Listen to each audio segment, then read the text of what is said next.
Hi, I'm Jo Ruddock, content editor at SVG Europe, and I'm here with Tobias Froehlich, CPO and founder at TeraVolt. Welcome, Tobias. Hi. Hi. So you recently took part in SVG Europe's Austrian summit. How would you say the DACH market is performing at the moment, and are there any key trends you can identify? I would say the DACH market is not very different from other markets. So we see more competitors coming in. Canal Plus recently launched. We see that the competition to sports rights is getting tougher and tougher as also Amazon, DAZN in that place. So classical broadcasters like Sky, ORF, Servus TV, more and more have competition.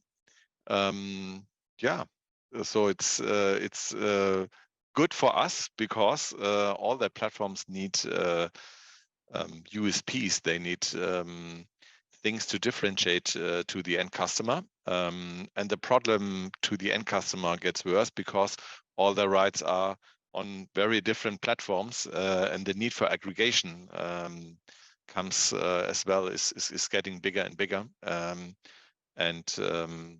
So there's a lot of things to do in the transformation of sports and the transformation of broadcast as well. And the DACH market is only one part of it. Of course, yeah. And you mentioned there with the challenge of viewers in terms of having different platforms and logins and that challenge to the user experience. What can be done to improve this for viewers? Yeah, on the one hand, it's a trend that was always there. We had that in classic TV years ago in the 80s. So TV channels were coming up, and there's the need for aggregation. So TV platforms, TV networks were established, and they aggregated all that.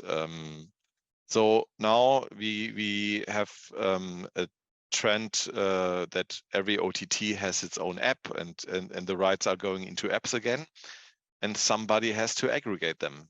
So there is an aggregation on a different level that's needed. Platforms doing that, like for example Sky, they work together with DAZN. They are obviously heavily competitors in the market. But if you would like to see the Deutsche Bundesliga on one platform, you need to have Sky and DAZN as a subscription. So there's a re-aggregation going on. On the other hand, on the platform, you have about hundreds, I would like to say thousands of channels, and we are on the edge of that. And the sports normally are on channel, whatever, 672. Do I know that? No, not at all. Do I have an EPG? Yes, I have. And I can scroll down a lot. I have 10 channels on my viewport. So if I would like to scroll down to 672, I have to do 67 pushes on my remote, and that's not convenient. On the other hand, what we call an EPG to younger people, it's just some Excel. You don't have a picture, you click on it, it's not running. So in a way, what is an EPG? The kids now have activity feeds. They see stuff that's personalized. The content finds you. So you would not like to search 60 or 70 clicks into a page to watch your game.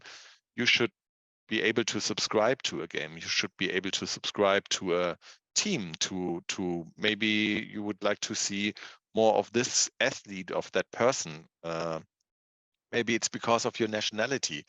It could be different things that drive relevance to you as an end customer, and the products should be able to serve that.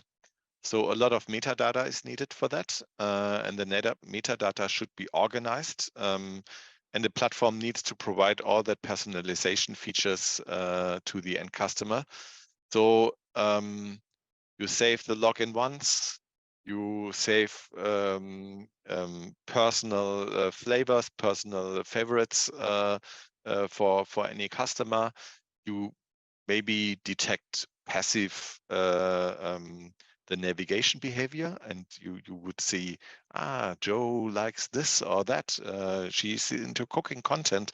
Now we are into sports, I know, but you see all those navigation. And for example, TikTok, they do a fantastic job and personalization. And if you watch something longer, they serve you more of that, but not forever. They at least try later if it's still something you like, or maybe you are fed with it and you wouldn't like have more of that. So it's really a lot of effort needed to serve a personalized service. You need a front end to do so. And we started with sports on that. So sports is a very good way to personalize. You have a very clear scope of competitions. You have a clear scope of rights that are available on that platform. And always the sports is driving platforms. So a lot of a lot of platforms license rights to distribute their platform into end customer households, but it shouldn't end there. So we need the sport as a role model, and then grow also into other contents as well. Okay, and what does TeraVolt have to offer to enable this personalization and audience engagement? So what we did with our TV X-ray product is that we are helping those platforms they are super aggregators. It's a funny word, because aggregator, it's enough, but they are now super aggregators. So we are helping those super aggregators to be more super, and we're giving them this overlays right now for sports. And in the back end, we get all the sports data, we get all the meta tags, nationalities, all the shots on target, everything is there. We create highlights on that. And if you have now a platform with whatever 20 channels, and there's always sports action on it.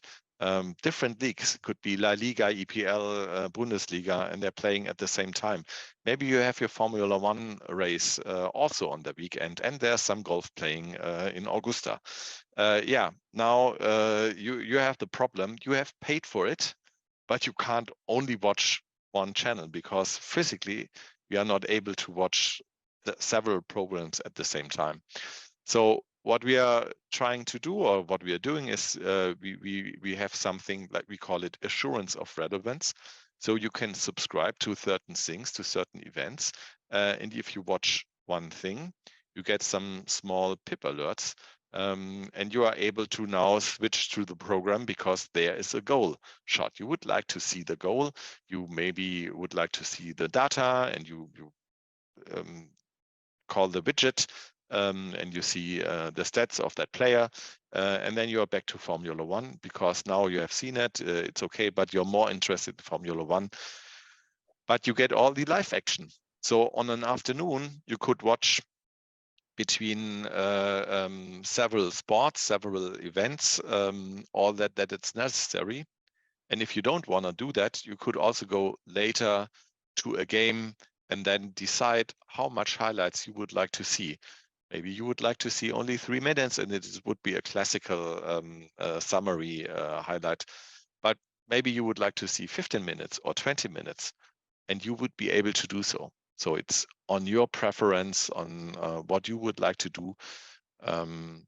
So digitalization is also a kind of new freedom for the end customer. And with our product, those platforms are easily can do it.